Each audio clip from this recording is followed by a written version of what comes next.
Hello friends, Mr. Baines here with today's knowledge lesson. Now the last 2 days, the stories that we've been reading have centered around a spinning wheel and the problems that it caused. Well, today's story centers around a new object and a whole new set of problems. Today's story and its problem will be centered around, I know this looks like lettuce, but it's not. It's a special kind of lettuce called Rapunzel. Now, the story is going to center around Rapunzel and the issues that it's causing. In this story, you may have heard Rapunzel before, but this story may be a little different. So I want you to sit down, listen, and notice the differences between the story that you know and the story that you're going to hear today as you enjoy Rapunzel. There once lived a man and his wife who, more than anything in the world, wished to have a baby. Finally, one day, they learned that their wish would come true. Now, at the top of their house, in the very back, there was a little window, and from this window you could see a garden full of beautiful flowers and fresh vegetables. But around the garden was a high wall, and no one dared to enter the garden because it belonged to a mean old witch. One day, the wife stood at the little window and looked down into the witch's garden. There, she saw fine-looking leaves of Rapunzel, which is a kind of lettuce. And it looked so fresh and green that she felt that she simply must have some. Day after day, she longed for it. Her husband saw her looking so sad and became worried. "My dear wife, what is the matter?" he asked. "Oh," she answered, "I just feel that I must eat some of that Rapunzel from the garden behind our house." Her husband loved her very much, and he thought, I must get my wife what she desires. I will get some of that Rapunzel, no matter what. That night, he climbed over the wall and into the witch's garden. He quickly filled a sack with Rapunzel and brought it back to his wife. And at once, she ate it with delight. But she liked it so much and it tasted so good that the next day she longed for it twice as much as she had before. So, that night, the husband climbed the wall again and picked more Rapunzel. He turned around to go back when he saw before him the angry eyes of the old evil witch. "How dare you climb into my garden, you thief?" she hissed. "How dare you steal my Rapunzel? You will pay dearly for this." Oh, please," said the terrified man. "Please be merciful. I only did this because I had to. My wife, you see, is having a baby, and she was looking out the window and saw your Rapunzel, and she needed some more than anything in the world." "Well," the witch said, "you may have as much Rapunzel as you want, on one condition. When your wife has the child, you must give it to me.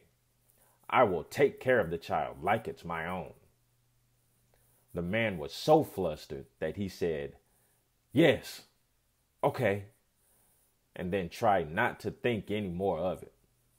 But later, at the very moment when his wife gave birth to a lovely baby girl, the evil old witch appeared and reminded him of his promise. She brought the child to live with her. The witch named the baby, you guessed it, Rapunzel. And she grew up to be a beautiful girl. When Rapunzel was 12 years old, the witch took her deep into the forest, and there she locked her in a tower with no steps and no door, only a small window near the top. Whenever the witch wanted to be let into the tower, she would cry from the ground below, "Rapunzel, Rapunzel, let down your hair." Rapunzel had beautiful long hair that shone like gold. When she heard the voice of the witch, she would open the window and let her hair fall down, down, down to the ground, far below. Then the witch would hold on to the hair and climb up the tower window. A few years passed like this when one day the king's son was riding through the forest and he stumbled upon the tower. As he came near, he heard a voice singing so sweetly that he stood still and listened. It was Rapunzel, and in her loneliness, she was just trying to pass away the time with sweet songs. The prince wanted to go inside to see her, so he looked for a door in the tower, but there was none. He rode home, but the song had entered into his heart, and every day he went to the forest and listened to it. Once, as he was standing nearby behind some trees, who should come up to the tower? You guessed it, the old evil witch. The prince watched, amazed as the witch called out, "Rapunzel, Rapunzel, let down your hair." Then he saw how Rapunzel let down her long hair and how the witch climbed up it and went into the tower.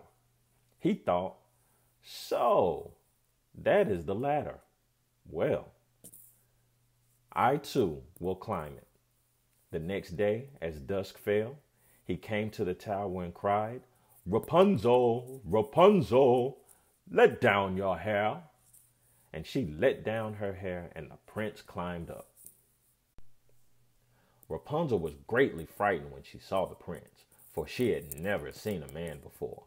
But he spoke kindly to her and told how her singing had entered his heart and how he felt he could have no peace until he had seen her.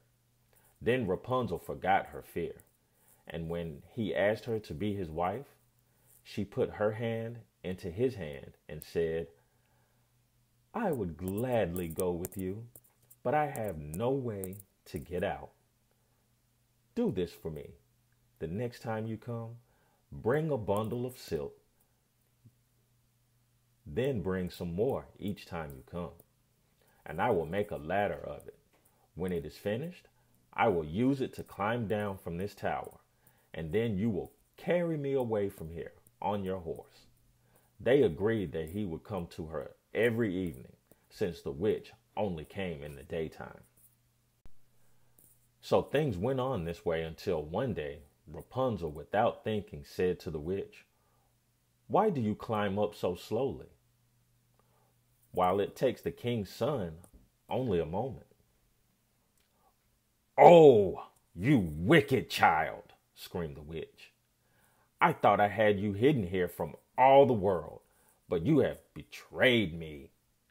And in a rage, the witch grabbed a pair of sharp scissors and cut off Rapunzel's hair. Then the witch took Rapunzel from the tower and brought her to live even deeper into the forest. Later that day, when evening fell, the prince came and called out, "Rapunzel, Rapunzel, let down your hair." The witch lowered the cut-off hair and the prince climbed up. But instead of seeing his dear Rapunzel at the top, he saw the gleaming eyes of the old evil witch. "Aha!" she cried and laughed at him. "You came for your darling, but the sweet bird is no longer in its nest and sings no more. You will see her no more." Filled with horror and sadness, the prince fell from the tower. The fall did not hurt him badly, but the thorns on which he fell cut his eyes and blinded him.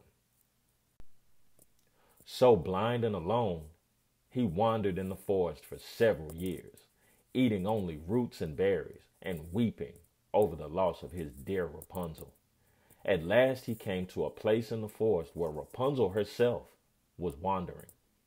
He heard a sweet voice that he thought he had heard somewhere before.